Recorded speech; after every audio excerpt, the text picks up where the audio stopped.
E aí, pessoal que está acompanhando o canal do Innovate Your Role, eu queria passar para vocês um conteúdo que eu fiz junto com a Michelle de Giacomo, do RH Sem Mimimi. Eu acho muito bacana a gente discutir a respeito de envolver as pessoas numa empresa e fazer elas parte do processo que você está executando. A experiência que a gente teve, tanto na Distro, como na empresa onde eu trabalhei e na empresa onde ela prestou serviço, e a gente mostrar como é que é importante a gente cuidar das equipes, cuidar das pessoas para construir as coisas que a gente quer fazer.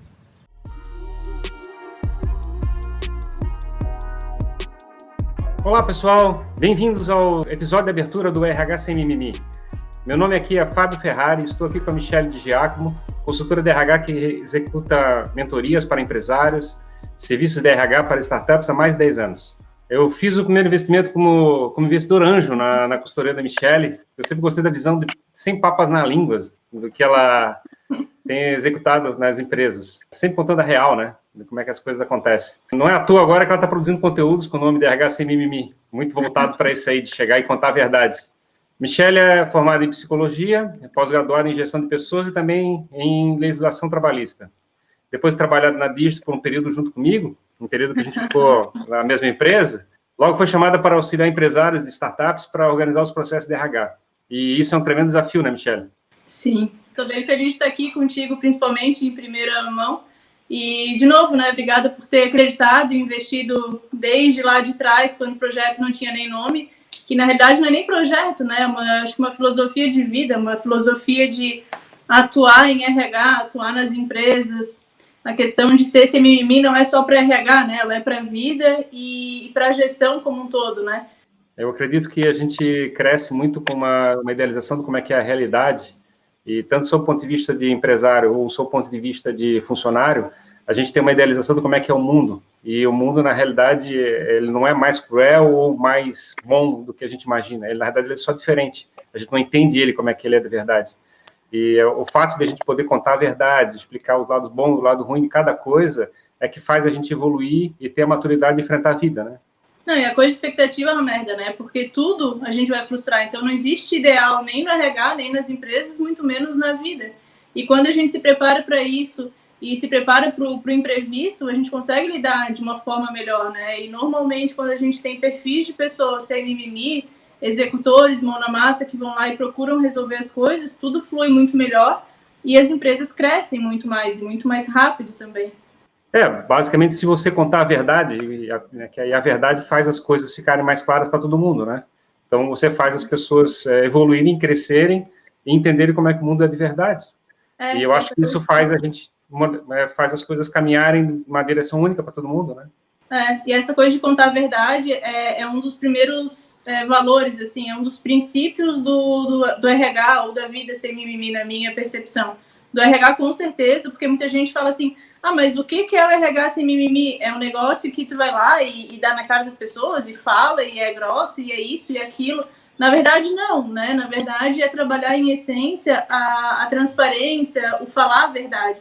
Porque uma das coisas que eu mais acho triste no mundo e que eu vejo muito nas empresas hoje em dia e até mesmo em clientes meus é a pessoa ser demitida sem saber o porquê. E aí muito gestor não fala porque não tem coragem, porque quer proteger. E aí simplesmente a pessoa recebeu alguns feedbacks, ela não entendeu a seriedade daquilo e aí ela é demitida.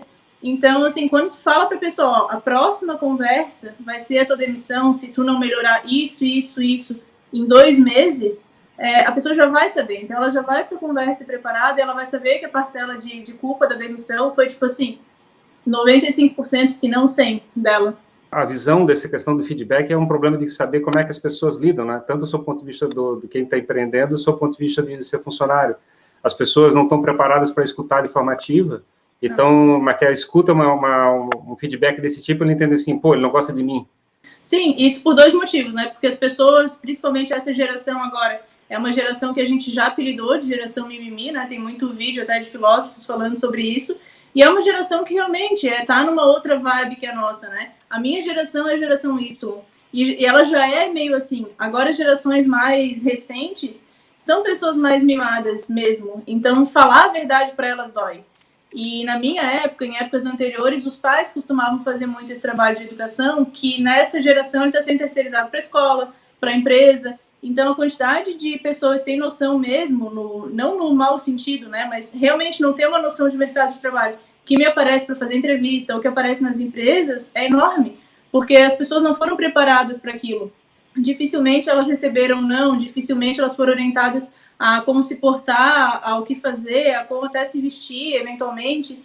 Então, é realmente um processo de educação. E quando tu fala a verdade para alguém, tu está educando ela, está dando oportunidade dela enxergar aquilo e mudar, e melhorar. Eu já tive situações, assim, teve um caso até de uma entrevista que eu fiz, era um estagiário, o estagiário ele queria receber pelo trabalho dele antes de prestar o serviço.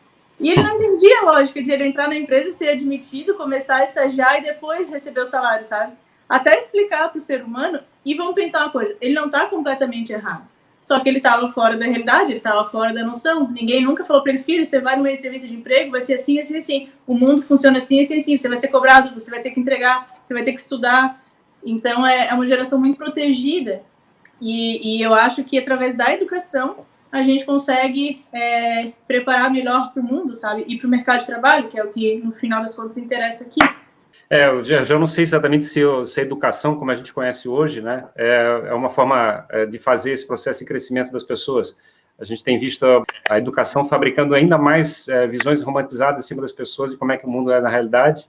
Parece que muito do que a gente considerava como sendo maturidade de crescimento vinha sempre dos pais, e eu acho que os pais têm muita dificuldade de conseguir chegar e levar esses valores para dentro da cabeça das crianças, esse processo de crescimento. Eu acho que é um processo ainda muito mais complicado. A gente nunca, acho que dependeu do colégio ou da escola como sendo uma estrutura para desenvolvimento das virtudes, dos valores, coisa parecida como hoje o pessoal está esperando que o colégio faça, né? E inverteu, né? Não sei se tu percebe, mas na tua época a disciplina era algo muito mais trabalhado, a qualidade, o foco. Não tinha aquela coisa de tu negociar nota com o professor. Não tinha nem negociação com o professor. Na minha época já foi assim. Eu ia apresentar um trabalho lá na frente, se eu lesse o negócio, eu já tomava um xingão do professor.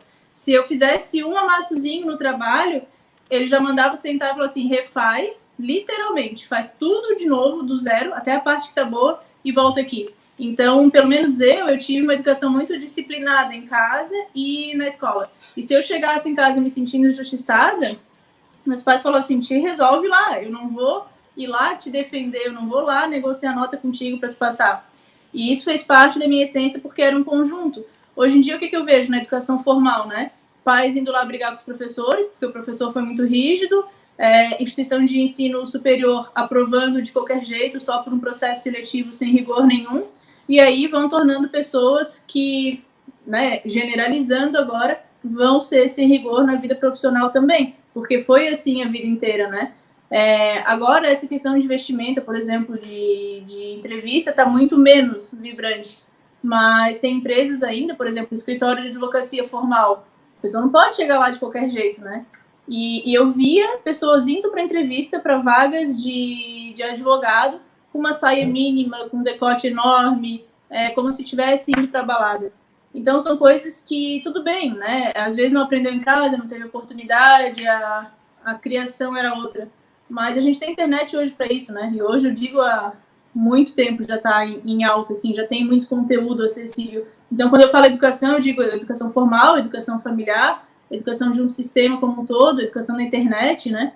Cada vez menos as pessoas estão se formando e essa formação está relacionada à produtividade ou à qualidade do trabalho. Tem muita gente autodidata hoje que consegue produzir pra caramba só vendo vídeo de YouTube, por exemplo. A gente cresceu, né, dentro da nossa geração, sem a internet, ainda com um modelo muito baseado no conceito do autoritarismo, né, da estrutura militar, né, o conceito militar de estrutura, de autoridade, quem está acima, quem está abaixo, e o poder transitava muito facilmente nessa direção.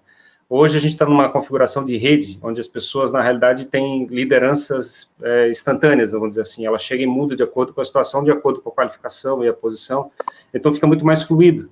Então, você não sabe exatamente quem é que pode mandar em ti ou pode não mandar em ti. Na realidade, o processo fica todo negocial dentro da estrutura organizacional. E a impressão que dá das pessoas é que, na realidade, não existe mais autoridade. Então, pode fazer tudo como bem achar melhor. E não, na realidade, construir uma estratégia de rede para construir um resultado melhor para todo mundo. Eu acho que o grande problema transacional, de mudança generacional, é que essa percepção, essa estrutura da sociedade está mudando e a gente não tem os instrumentos para fazer isso funcionar de maneira melhor, né? E está mudando rápido, assim, tem vários exemplos agora falando isso que me vieram na cabeça, mas um deles é estagiário chegar numa empresa, querer trabalhar com atividade estratégica. É o estagiário analisar a descrição de uma vaga, por exemplo, e falar assim, não, isso é muito operacional, eu quero algo mais estratégico. E aí fica assim, meu Deus, o mundo está correndo atrás e a gente tem que se adaptar também. A gente também não pode ficar lutando contra.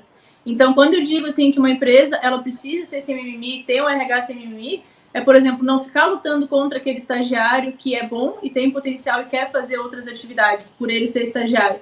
Agora, tem muita empresa que fala assim, não, absurdo, eu não vou dar tarefas estratégicas para estagiário. Então, a gente também tem que quebrar alguns padrões nossos para acompanhar isso e, no final das contas, todo mundo crescer, né? Porque essa coisa em rede também, ela envolve muito isso. É um networking que a gente faz que leva para a vida. Muitas vezes até sem planejar, né? Na maioria das vezes eu acho que deveria ser assim, sem planejar. Mas quanto mais a gente está em rede, mais a gente aprende também. A visão que o RH, pelo menos da época que eu comecei a trabalhar, era de que a gente ia trabalhar que a gente ia trabalhar pro resto da vida naquela empresa, que a gente ia ficar o tempo todo lá dentro e o papel do RH seria para fabricar um ambiente perfeito para crescimento profissional, analisar as competências da pessoa, qualificar aquela pessoa e preparar a pessoa para daqui a 40 anos ser o topo na carreira dentro da empresa, vamos dizer assim. Essa é uma visão que eu digo romantizada de como é que funciona dentro da empresa, que eu acho que ainda deve estar rodando na cabeça de muito empresário, não? Sim. Então, lá nos primórdios, quando tu começou a tua carreira, realmente era assim. E isso ainda a gente vê muito em indústria, demais. Indústria, assim, ela tem um processo de crescimento profissional de muito tempo, o que cansa todo mundo, e o que hoje em dia eu vejo que até prejudica a organização, né? Quando tem um profissional lá que está há 40 anos na empresa, isso prejudica o processo de inovação. Então, quando a gente vê esse crescimento mais orgânico, e esse crescimento orgânico vai ser através de mudanças de empresas dentro da carreira de um profissional, isso é muito massa. Porque a carreira dele, ela vai crescer e ela tem que ser feita assim por ele, né? O colaborador sendo responsável pela sua carreira, independente da empresa que está. E antigamente, realmente, a estrutura salarial, o plano de cargos e salários era um negócio super arcaico. A pessoa tinha reajuste assim, de 2% ao ano, porque se reajustasse muito, ela ficava muito cara para a empresa. E isso a gente não pode ver mais, né? As coisas têm que ser ágeis. Quando tu fala em competências, me dá até um ruim, assim, um frio na barriga. É uma palavra antiga, sabe? É horrível hoje a gente avaliar as pessoas por competências somente. Elas complementam o processo de gestão. Mas o que adianta alguém ter todas as competências possíveis para o cargo e não entregar de fato? Né? A gente fica avaliando, a pessoa tem proatividade, a pessoa tem uma comunicação clara, a pessoa tem espírito de dono. Mas e aí, o que ela entregou de fato para a empresa? Ela atingiu meta, ela está entregando, ela está auxiliando no processo de inovação? O que de fato mensurável ela entrega? E aí a gente cai em fatores de entrega que hoje eu costumo trabalhar e eu vejo muita resistência ainda nas empresas, porque eles falam assim, a gente não consegue medir entrega. E eu falei, cara, se tu não consegue medir entrega do teu colaborador, esquece. Como é que tu tá vivendo agora, principalmente na época da pandemia, que tá todo mundo home office? Tu tá feliz só de a pessoa estar conectada contigo das 8 às 6? O que ela tá entregando de fato? Como é que tá fazendo gestão desse ser humano? Uma das formas de fazer gestão para ficar visível as entregas é essa aqui. Não precisa ser Kanban assim, né, espalhafatoso que nem o meu, grudado na parede. Mas tem várias ferramentas de Kanban digitais que tu consegue ver tudo que o colaborador tem para entregar, o que ele está fazendo, quanto tempo ele está ali empacado naquela coluna do meio e o que ele fez. Então, isso gera uma agilidade para o processo, porque se ele está emperrado ali na coluna do meio, o gestor tem que interagir nos impedimentos e tem que atuar com ele forte na dificuldade para passar o post-itzinho ali, a tarefa, para a coluna do feito. Senão, né? E aí as empresas falam assim, não, então eu tenho que avaliar a pessoa numa avaliação de desempenho formal, que é uma merda também. Porque demora para todo mundo, é chato para todo mundo, e a pessoa fica lá meses sem receber feedback, esperando o feedback da avaliação de desempenho. Isso não é ágil, isso não traz resultado rápido para a empresa. Então, quando a gente fala lá dos tempos dos primórdios, realmente tinha muito isso. O RH numa posição de suporte, o RH numa posição de ouvir reclamação, de ouvir insatisfação, o RH numa posição realmente de, olha aqui que eu vou fazer tudo isso para ti. Aí faz com que as pessoas fiquem mais mimadas ainda, porque elas não se tornam responsáveis pela carreira. Elas falam assim, eu não cresci na empresa porque a empresa não tem plano de cargos e salários. Vai se fuder, não é isso. Tu não cresceu por vários outros motivos. Não porque a empresa não te deu um plano de cargos e salários prontos, assim, falou, agora tu vai pra cá, tá? Cara, não é assim que funciona. Mas também é uma questão do ponto de vista do mindset de autoridade, né? Então, na realidade, você passa uma ordem e espera uma ordem bem executada. Então, você tem que chegar e verificar se a ordem foi executada conforme a especificação do que é esperado da ordem executada. E isso, teoricamente, deveria fazer uma avaliação com respeito a como é que a pessoa está desempenhando. Só que isso está muito distante do valor que está sendo gerado para a sociedade. Isso é, na realidade, você executar uma ordem é uma coisa simplesmente do ponto de vista de poder, né? Não é um resultado prático que você tem e a configuração de rede que a gente está estruturando dentro das organizações, dentro da própria sociedade como um todo, está viabilizando uma entrega de valor muito mais que permeia, né? Então você não consegue mais ver isso, né? Tipo, você não tem mais um gerente que sabe aquele funcionário está executando aquele valor para a sociedade. Você não tem esse contato. Então, o desafio é preparar os empresários e os próprios funcionários e saber que tem que montar estruturas de rede dentro da organização para poder chegar e verificar se o time está construindo os resultados que precisam ser fabricados. E as métricas convencionais não são tão mais simples, simplesmente obedecer uma ordem, né? Ser obediente, vamos dizer assim. Isso é tão triste quem é obediente ainda no ambiente de trabalho, porque, de novo, não gera inovação, não gera conflito, né? Não gera choque. E o choque, ele faz todo mundo crescer, o conflito faz crescer. Hoje ainda eu estava dando uma mentoria para um gerente e um coordenador, né? E aí o coordenador virou coordenador há pouco e ele estava acostumado a estar em cargo operacional só recebendo ordem. Para piorar o negócio, ele era militar. Então ele ainda comentou, falou, cara, é tão difícil eu dizer, não, eu vou lá, pego o projeto, ordem dada é ordem feita, né? Ele ainda falou assim, e eu não consigo dizer não. Eu falei para ele, cara, agora tu virou gestor. A tua obrigação, assim, a competência, a questão a ser desenvolvida em ti é aprender a dizer não. Porque senão tu vai virar um gestor super operacional, que vai depender de outro gestor, que vai depender de outro gestor, e vai ficar todo mundo fazendo gestão de tarefa e dando ordem um no outro, e ninguém cresce. O mindset está completamente errado, mas foi o mindset que ele construiu a partir da vida inteira, né, piorando essa questão de ter carreira militar ainda. Então, para um gestor que está acima dele, que é super controlador e autoritário, ele vai adorar ter um colaborador assim. Só que empresa de tecnologia ou qualquer outra empresa que precise reciclar o conhecimento, a inovação, a gestão, isso caga com todo o processo, assim, não tem como. E o crescimento automotivado, o crescimento conduzido pelas empresas, como é que tem acontecido na prática, Michele? Eu tenho visto muitas empresas dar suporte para isso. Ouvir o colaborador e falar assim, tá, beleza, tu quer uma pós? Isso vai servir para tu entregar mais resultado aqui? Porque eu vi muito também empresa pagar pós e não receber nenhum retorno disso, né? A pessoa foi lá, fez a pós, deu um diploma, não ajudou às vezes nem ela, né? Em relação a habilidades para ela saber fazer algo no trabalho, ela adquiriu às vezes mais conhecimento técnico. Embora a pós, por algum ponto, seja muito bom também, porque tem toda a questão de network, várias pós têm um formato de workshop, então tu coloca a mão na massa, né? Algo que a gente não faz tanto na graduação. E o papel da empresa nesse ponto é entender o que o colaborador quer, mostrar uma possibilidade de carreira para ele e o que ele precisa fazer para chegar lá. É como se a empresa fosse um mentor, sabe? Fosse realmente alguém que vá dar uma perspectiva de futuro sem prometer algo muito detalhado, porque também isso não quebra qualquer empresa em relação ao plano, né? Se atingir isso, se tiver isso, se tiver isso, se tiver isso, se tiver isso, tu cresce para cá. E aí é tipo assim, cresce para cá 4%. Então, quanto mais esse colaborador está indo além das funções, quanto mais ele está entregando para a empresa, mais ele está gerando faturamento, mais ele está diminuindo o custo, possivelmente, mais ele vale. E aí, quanto mais ele vale, o salário tem que colaborar com isso, né? Tem que acompanhar. E tem outra questão também muito importante no mercado, não falando só de uma empresa, mas falando de mercado de forma geral, é a questão de raridade profissional. Hoje em dia tem cargos muito raros no mercado, muito difíceis de contratar, muito difíceis de ter alguém bom, muito, muito bom fazendo aquilo. Por exemplo, a área de desenvolvimento. Hoje tem muito desenvolvedor por aí, mas quando a empresa vai aplicar um teste técnico, por exemplo, o código em si de desenvolvedor que está 10 anos no mercado, várias vezes é ruim. E aí eu recebo feedback da área técnica assim, pô, esse cara aqui está ganhando 10 conto numa empresa, ele está 5 anos de experiência, está no nível sênior, mas entrega um código ruim desse jeito. Então, o que isso vai gerar para a empresa? Retrabalho, né? No mínimo. E essas coisas são importantes de a gente olhar, e quando a gente fala RH sem mimimi, esse é o ponto, sabe? De o gestor de RH, de o parceiro de negócio da empresa ir lá, chamar o gestor, chamar o colaborador e alinhar isso. né? Ou chamar o candidato e dar um feedback, porque daí também a gente entrega valor para a sociedade, né? Quando a gente desenvolve alguém que simplesmente está participando do processo seletivo, isso é ótimo.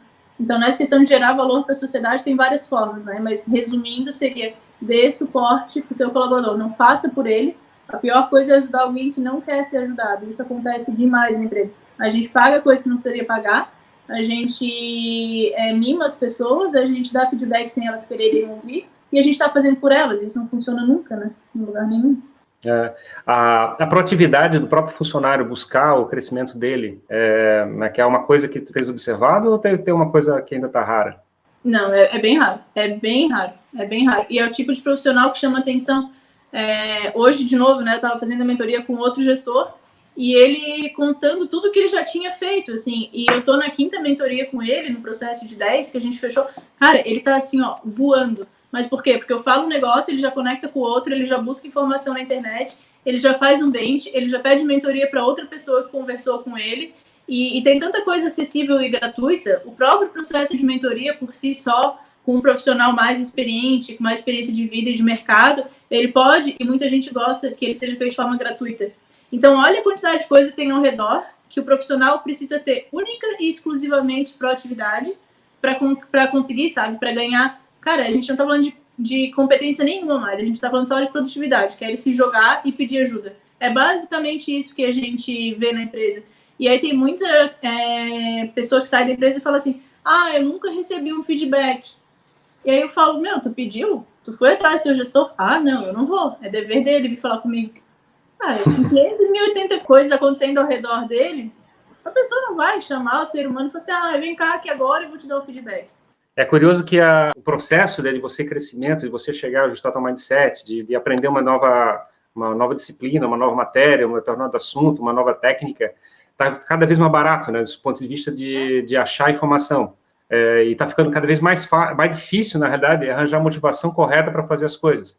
Antes a gente chegava e fazia uma pós-graduação, aí gastava uma fortuna e ganhava um título e ganhava o status de ter carregado aquele título nas costas, né? Mostrado, tá aqui, vou botar na parede aqui meu título de pós e não sei o quê. E aquele ciclo de feedback, de crescimento, a gente não tem mais, assim. De certa forma, você chega e simplesmente faz o teu esforço pessoal, aprende determinada coisa e começa a gerar resultado para a sociedade. E, teoricamente, você não fazia uma exposição do ponto de vista curricular, né? Não exposição de resultado, vamos dizer assim. Tem um negócio que eu tenho abuso, é gestor com uma parede cheia de certificado. Gente, para mim, é como se ele tivesse que provar que ele é bom e que ele estudou, sabe? Aí alguém chega na sala, tem uma parede inteira, assim, com todos os cursos que ele fez na vida. Cara, precisa. Ter feito curso é uma coisa, agora ficar mostrando para todo mundo aquele monte de curso, ainda mais se isso está desalinhado com o perfil dele de entrega em relação à liderança, sabe? Isso para mim não faz o menor sentido, assim. Realmente tu fazer um monte de curso, não pelo certificado, não pelo nome, mas por ti mesmo, porque aquilo vai te gerar um crescimento. Mas é algo que a sociedade ainda está se adaptando, né? Tem várias empresas que têm um plano de cargos e salários que obriga o colaborador a ter formação superior. Tem vários tipos de certificações que elas são importantes para validar um conhecimento. Muitas empresas ainda usam isso, né? Por exemplo, eu sou consultora há 10 anos, já trabalho com RH há 15, e em algum momento eu me vi tendo que fazer pós, porque as pessoas falam assim, tu não tem pós? Eu falei, cara, quer saber? Eu vou fazer essa merda uma vez. Aí eu fiz 3. Mas não é algo que eu fico assim, tem pós disso, tem pós daquilo, tem curso disso, tem curso daquilo. Eu não fico nessa, eu fico na coisa de, cara, vamos entregar, vamos trocar ideia, vamos mostrar o que um sabe, o que o outro sabe, vamos aprender, sabe? Então quer dizer que o certificado do Duolingo de espanhol que eu tenho lá é melhor tirar do LinkedIn, então? Tô zoando, eu não botei nada lá. O LinkedIn, mas achei engraçado, na verdade, ele até é para isso, né? Então, assim, no LinkedIn alguém vai atrás da tua informação profissional. Então, quer jogar tudo lá? Joga. Agora, na tua sala, tu colocar certificado um monte na parede, o que... Ai, não, preguiça. Tem uma outra história engraçada, eu me lembro da época que eu me formei em engenharia, né, e trabalhei na área de desenvolvimento da Digitro, e tem uma situação engraçada que eu resolvi fazer a pós-graduação em economia de empresas. Eu achei engraçado porque... A Digitro pagou? Não, a empresa descobriu que eu estava fazendo. Eu não falei nada, fiz tudo sozinho. E quando o pessoal descobriu, o pessoal ficou apavorado da empresa. Diz assim, o que esse cara está pensando?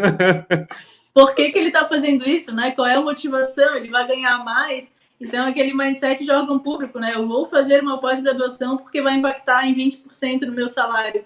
O mindset é outro, é de fazer uma coisa que tenha propósito, que tu goste, que tenha aquele tesão ir lá estudar e trocar ideia, fazer networking, descobrir o que outras empresas estão fazendo. Isso é o massa. E isso que eu falo sempre também para empreendedor, né? Porque a minha ideia de RH sem mimimi não é para RH, falando isso de novo, é para o mercado de trabalho, para o mundo corporativo como um todo, incluindo o gestor, incluindo o CEO. Então, quando o CEO também tem uma mente muito fechada, assim, eu procuro falar, cara, vamos olhar além, sabe? Não vamos ficar focado nisso. Não fique querendo fazer cursos técnicos para tu se especializar mais ainda, sabe? Eu sempre oriento a fazer curso que sai, assim, da caixinha, né? Que amplie. Que mexa no mindset, né? Especialmente. Exatamente, porque olha que legal, tu já tinha uma formação de engenharia, já tinha um conhecimento técnico, já tinha experiência. Para que tu ia fazer uma pós de engenharia? Não faz sentido. O legal é fazer outras que daí tu vai conectando, assim. Eu aprendi isso, acho que faz uns 2, 3 anos, que eu comecei a encher o saco de ir em evento de RH, né? Era sempre tudo igual, a mesma coisa. E eu comecei a ir em eventos de forma geral, voltado a negócio, voltado à economia, voltado a marketing, coisas que não eram o meu mundo, né? Porque eu sou formada em psicologia pela UFSC, pensa. Um negócio totalmente social, assim, e isso já faz bastante tempo. Então, a ideia era muito antiga, o currículo era muito antigo, eu não tive nada de RH, não tive nada de estratégia, não tive nada de negócio. Eu até fiz umas cadeiras na administração, mas era tão antigo quanto. E aí eu comecei a, por exemplo, eu ia pro RD Summit. A última coisa que eu via era palestra de RH. Eu via palestra até de qualidade de software, sabe? Para ver se eu conseguia fazer analogias. E quando eu comecei a trabalhar com RH ágil lá atrás, eu acho que foi 2012, foi quando eu vi a galera nas áreas de desenvolvimento com isso aqui atrás. Eu via todo mundo assim, fazendo desenvolvimento de software com base em gestão de post-it. Eu falava, cara, isso é o máximo, deve dar para fazer. É engraçado porque o post-it é uma representação, né? Ele tenta materializar o que é uma unidade de trabalho. Então, você tem que botar aquilo como material para poder fazer gestão, porque a gente é muito visual, né? A gente precisa ver as coisas para poder chegar e medir. Ó, tem 5 post-its, são 5 unidades de trabalho para ser executado. Isso é um conceito velho, né? Isso vem do Lean, né? Da estratégia Lean, que o pessoal usa para a metodologia ágil. E é interessante como esse conceito, né? Que vem da estrutura da organização do trabalho e do controle do fluxo de trabalho, que vem do Kanban, né? Da técnica japonesa de melhoria contínua, de produção contínua e Lean. Então, é muito bacana que a gente pode executar esse processo em qualquer tipo de atividade, né? A gente pode chegar e organizar a nossa vida e controlar todos os nossos trabalhos e fabricar um fluxo de trabalho que seja satisfatório para todo mundo, né? Para gerar valor para a sociedade. Até questões pessoais, né? Porque quando a gente fala de melhoria contínua, de Lean, é fazer mais com menos, é ser mais eficaz, é gastar menos dinheiro, é entregar mais para a sociedade, para ti, para a empresa. Então, a gente olha sempre, eu principalmente olho sempre para esse negócio de melhoria contínua, até porque eu sou muito cri-cri, né? Eu sempre vou no detalhe, na análise, no entregar muito bem. E quando a gente faz isso, o processo de revisão ele fica muito ágil, muito fácil. E eu vejo assim, pô, errei nisso, vou melhorar para a próxima. E isso, trabalhando em formato de gestão, olha que rico que é. É um feedback na hora. Alguém entregou funcionalidade, ou alguém está empacado em alguma coisa, já tem alguém ali cuidando, né? Já tem alguém falando assim, tá, eu vou te ajudar, eu vou te pegar na mão agora e te ajudo. Porque eu acho que eu tenho certeza que é função do líder dar feedback, fazer o one-on-one, pegar e tirar os entraves. Só que isso precisa ser mostrado, pedido. Então, às vezes, o colaborador não vai lá e pede. E, às vezes, o gestor não vai lá e pede. E aí, a gente tem processos de gestão, como as daily meetings, que são super eficazes para isso. Porque daí tem um gestor lá, o dono do projeto ou do produto, que vai tirar tudo o que está travando, todos os impedimentos. E aí, o negócio flui. Então, isso já é um feedback também, né? É um feedback mais técnico, mas é uma direção, é um horizonte. E aí, de novo, todo mundo cresce. Qual, na tua opinião, quem que deveria começar um processo de conversa a respeito de desempenho para chegar e dar o feedback? O gestor ou o funcionário? Eu sempre vou dizer que o interessado é quem deve procurar. Eu sempre vou dizer que o interessado é o agente da ação. Nesse caso, eu diria que é o colaborador, porque a carreira é dele, a vida é dele, ele precisa daquilo para crescer. Só que, ao mesmo tempo, se o gestor não faz isso e não puxa, ele está travando o processo de crescimento da empresa. Então, também é responsabilidade dele, a empresa não está crescendo mais do que pode. Não tem resposta certa e errada, mas eu sempre coloco a responsabilidade desse ponto na carreira da pessoa, ou seja, a responsabilidade é dela. Se eu tenho interesse em crescer mais, se eu tenho interesse em ser melhor, eu vou me responsabilizar pelo meu processo e vou pedir. O meu entendimento, a iniciativa tem que vir dos dois lados, mas eu acho que o papel do gestor, no caso particular, é fabricar as condições mais ideais para que isso aconteça de forma natural, né? Perfeito, perfeito. E aí o One-on-One é muito legal, porque ele é uma metodologia super simples, bem fácil de aplicar, a única coisa que precisa ter é disciplina, e aí nesse processo, o principal ganho é uma geração de confiança mútua, né, entre colaborador, então, e gestor. Tendo confiança, o gestor, em qualquer problema, ele vai chamar o gestor e falar assim, tô na merda, me ajuda. A gente não consegue separar hoje uma pessoa entre lado profissional e lado pessoal. O ser humano é um só, tá ali de forma completa. Se ele não tá bem pessoalmente, ele vai entregar menos para a empresa naquele dia. E é muito legal e a pessoa se sente muito especial quando o gestor nota isso. Mas se o gestor não notou porque a vida dele tá muito louca, tu pode chamar ele e falar assim, poxa, me ajuda, eu preciso de 5 minutos de café contigo só para eu dar uma esparecida. Entende que a responsabilidade é dele? Se ele não falar, nada vai acontecer. É a mesma coisa que eu ficar aqui sofrendo uma semana quieta sem pedir ajuda. A responsabilidade é de quem? Dos meus pais, que não me ligaram para ver se eu estava bem todo dia? Não, né? Para poder fazer uma escuta adequada, uma escuta ativa, né? Eu acho que tanto o gestor como o próprio funcionário tem que estar preparados para escutar e se usar dessa informação, do feedback, para poder fazer o crescimento, tanto do ponto de vista do gestor como do ponto de vista do funcionário, né? Aí entra outra coisa que a gente chama plano de ação, né? Porque um feedback dado de forma solta também não funciona de nada. E aí plano de ação é vida, né?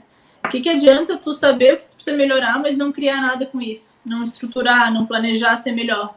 Então, se a gente está aqui e quer crescer um degrauzinho na escala de qualquer competência, né, de qualquer conhecimento técnico, a gente precisa minimamente se preparar para isso. E aí o gestor pode ajudar também, né? Ele pode sugerir cursos, ele pode sugerir material na internet, ele pode sugerir dinâmicas, né, algo mais relacionado à prática de treinar em si. Então, o gestor, ele é mentor, ele vai dar todo esse suporte, vai encher a pessoa de ideia para ela pegar a ideia que mais faz sentido e criar um plano de ação. Eu não gosto muito da palavra em si, né, coach, mas o coach, se a gente pegar nesse formato de treinador, nessa ideia de treinador, é como se o gestor fosse o treinador dessa pessoa, fosse treinar ele até que ele fique especialmente bom. Só que, claro, a pessoa tem que estar aberta para isso, a pessoa tem que estar aberta a receber o feedback, a pessoa tem que estar aberta a criar um plano de ação ou pedir que o gestor ajude ela a criar um plano de ação para ela executar. Uma das coisas que a gente tinha discutido um tempo atrás ali era a respeito de quem deveria demitir, né, na empresa. Se o funcionário deveria se demitir da empresa ou se a empresa deveria demitir o funcionário. E a gente estava brincando, falando que, na realidade, todo mundo deveria se organizar para que o funcionário sempre fizesse essas demissões, né, ele buscasse a própria demissão, quando ele verificasse que aquilo que não estava fazendo o valor que ele estava buscando para a vida dele. E não exatamente quer fabricar uma situação onde a empresa fica numa situação onde vai ter que tirar aquele funcionário porque está prejudicando a organização ou não está gerando resultado com base no custo que ele tem para a empresa. Seria um sonho, né, se isso acontecesse. Mas é engraçado porque isso eu acho que é um ponto de ajuste do mindset também, né? A gente está falando aqui do assunto do mindset e o funcionário que se posiciona numa situação onde fica ansioso e preocupado com respeito da empresa querer dispensar ele, coisa parecida, ele não está realmente preocupado em como é que é o valor dele na sociedade como um todo, né? Não, ele está preocupado só na sua caixinha, né? Só que quando a gente fala disso, a palavra que mais fica me batendo aqui na cabeça é responsabilidade. Tu imagina alguém ter a responsabilidade de se demitir, de falar assim, ó, eu não estou entregando, eu vou me demitir.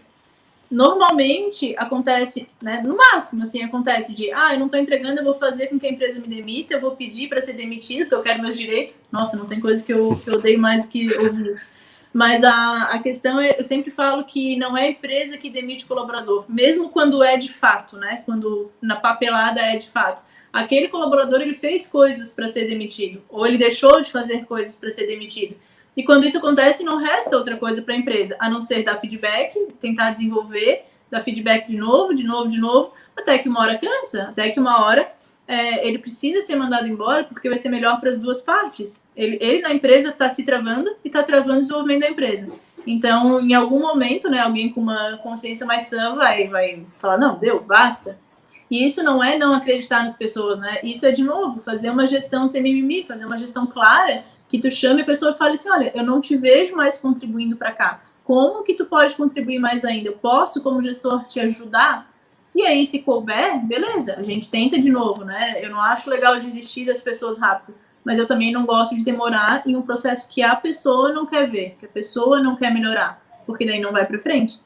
Então, se tivessem hoje profissionais que falassem assim, ó, eu realmente não estou entregando, eu estou pedindo demissão, e se responsabilizasse disso, mas, gente, é um processo que exige, assim, uma maturidade, uma coragem, né, um olhar para si, assim, uma consciência muito grande.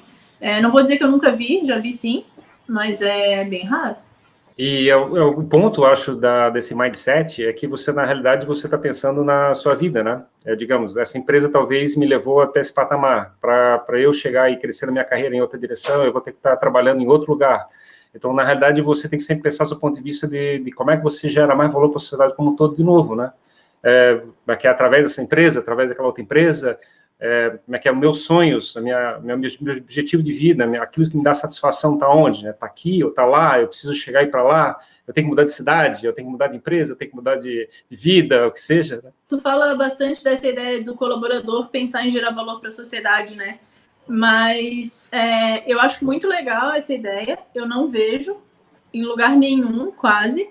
Eu mal vejo as empresas querendo gerar valor para a sociedade. Tem muitas delas que são construídas basicamente em gerar dinheiro para si próprio.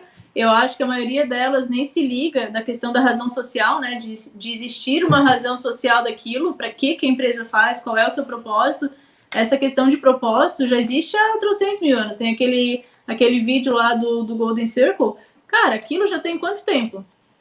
Do Simon Sinek falando de propósito, né? O que motiva uma empresa a existir. E isso tem que estar conectado com o que motiva um profissional a existir. Qual é o meu propósito de vida? O que eu vou contribuir para a sociedade para que o que eu estudei, o que eu fiz de formação, ou não, né? O que eu gosto de fazer simplesmente contribua para um mundo melhor. É muito raro, sim, é muito raro. A pessoa tem que estar no nível de consciência, de novo, né? Muito alto.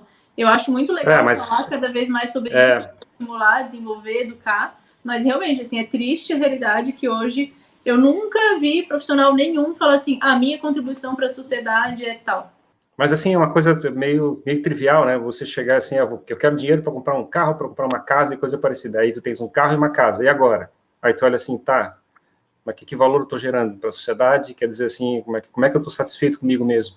Quer dizer, se o objetivo era só acumular coisas, na realidade a gente está sempre trabalhando sob o objetivo de fabricar a nossa própria felicidade.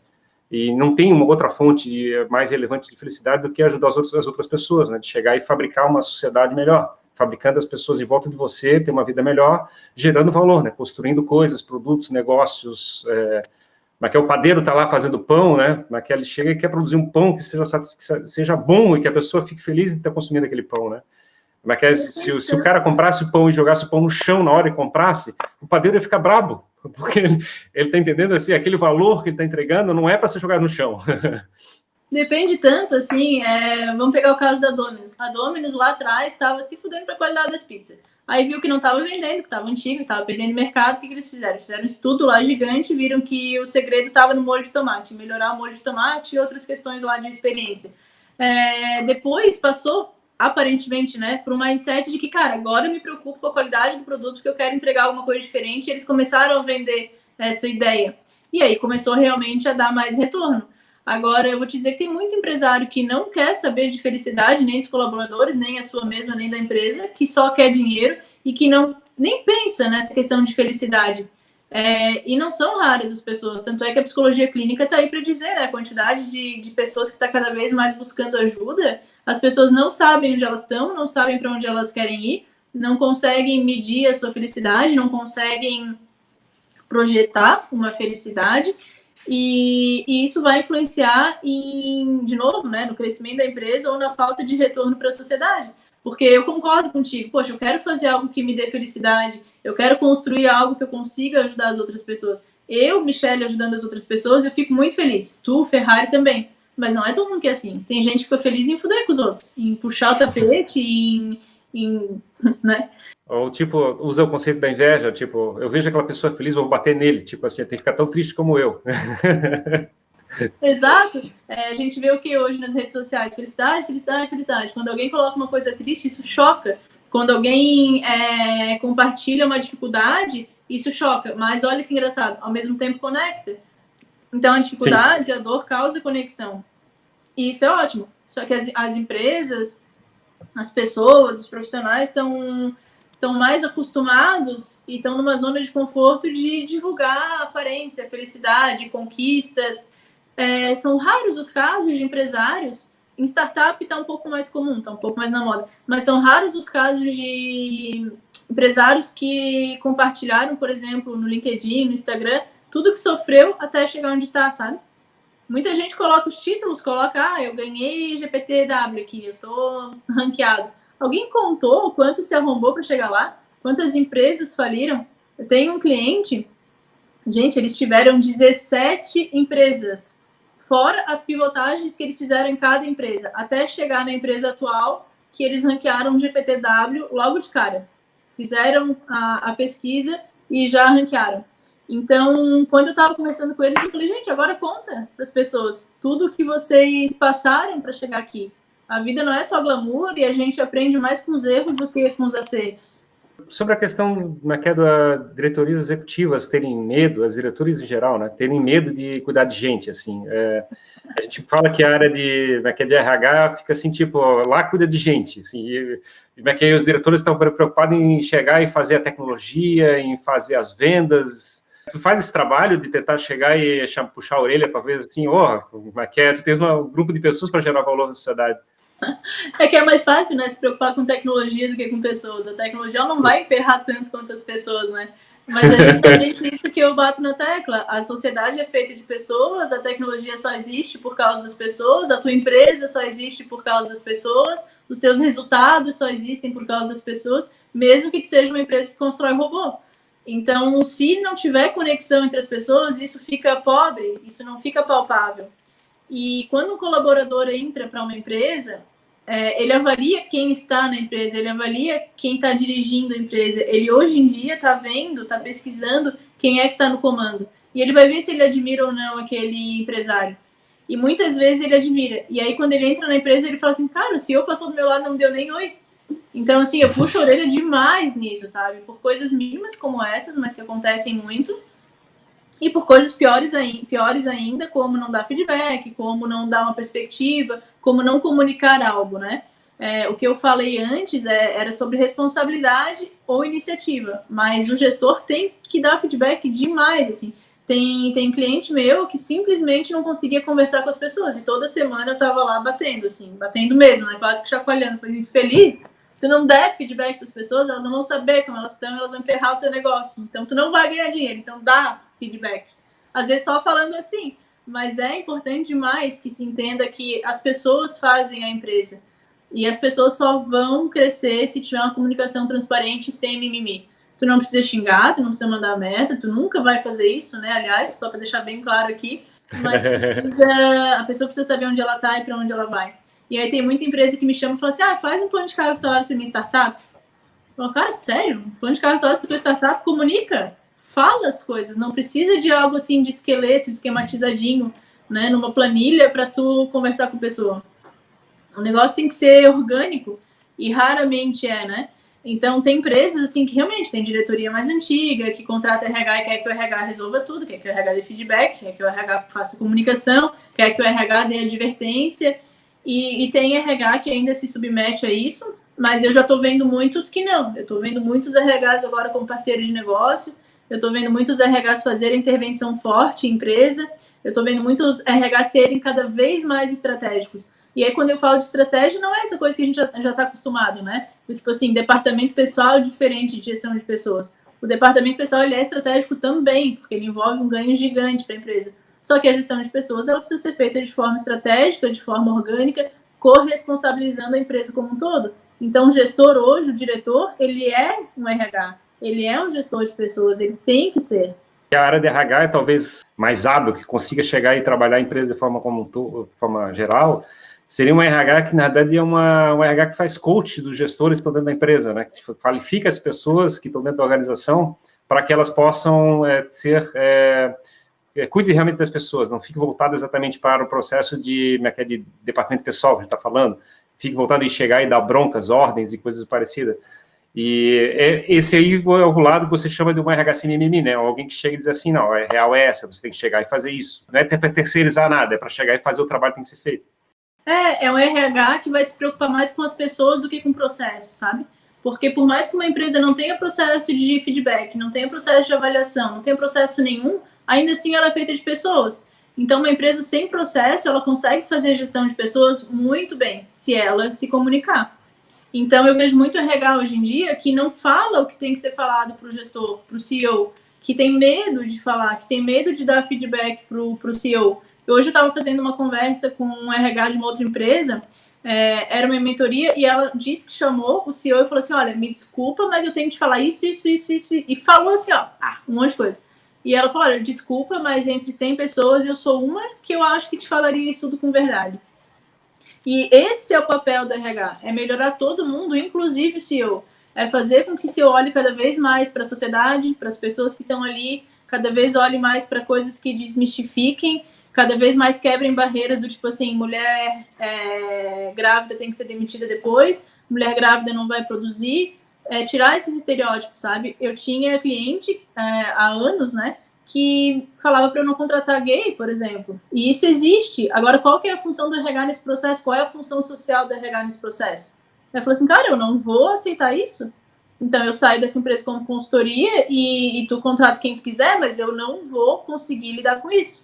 Então, é um processo de educação também para com o CEO, quem está no comando da empresa, né? A razão social também envolve isso, a responsabilidade social também é isso. Não é necessariamente tu criar um projeto lindo, maravilhoso, de responsabilidade social e dizer sim a esse tipo de ideia horrorosa de gestor. A gente tem muito funcionário e coisa parecida, principalmente início de carreira, que tem uma visão de mundo onde ele encara o empresário como um explorador, que tem medo da meritocracia, né, de chegar e gerar resultado para a sociedade. Tem alguma dica que eu tenho passado para essa situação, como as empresas têm enfrentado? É que se a pessoa não constrói com a empresa, se as coisas não estão construídas juntas, fica aquela coisa assim de enfiar a goela abaixo, né? Então, quando tu fala para a pessoa que ela tem que fazer isso, tem um ar de autoritarismo nisso. Então, não conecta, não vai se sustentar.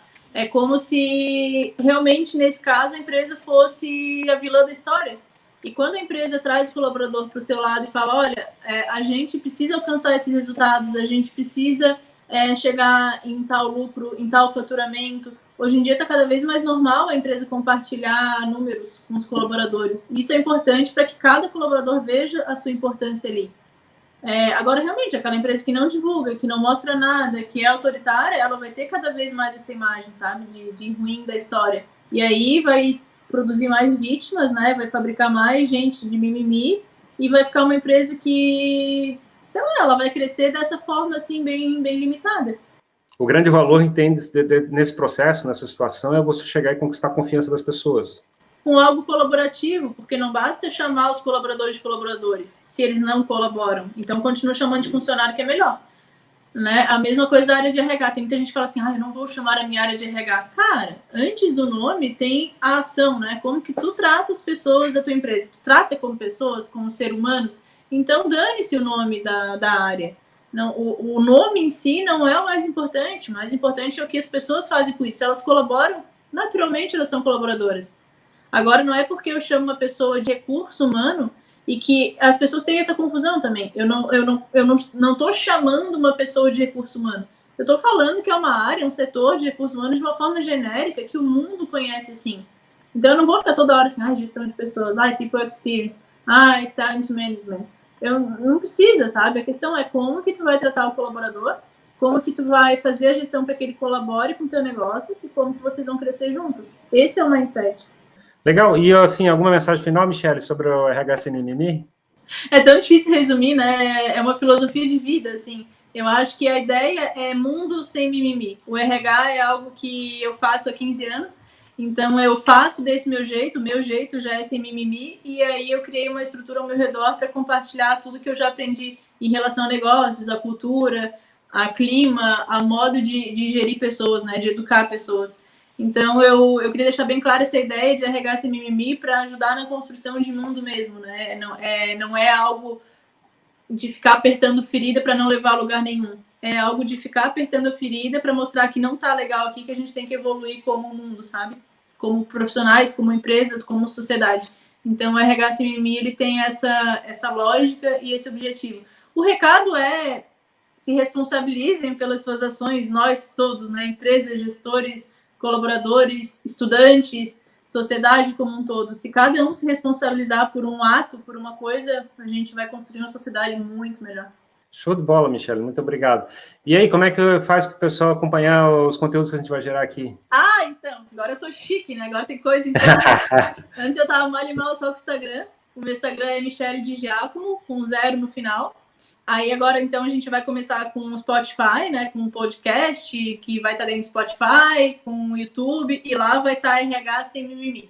Então vai ficar fácil de achar. Normalmente eu coloco conteúdos diversos, não é só focado em RH, mas é principalmente para ajudar donos de empresa pequena, média, a fazer RH. Porque realmente indústria, coisas muito maiores, em alguns momentos a lógica muda um pouco. Mas quem quer uma gestão ágil, quem quer falar de pessoas, de negócio, aí pode acessar lá.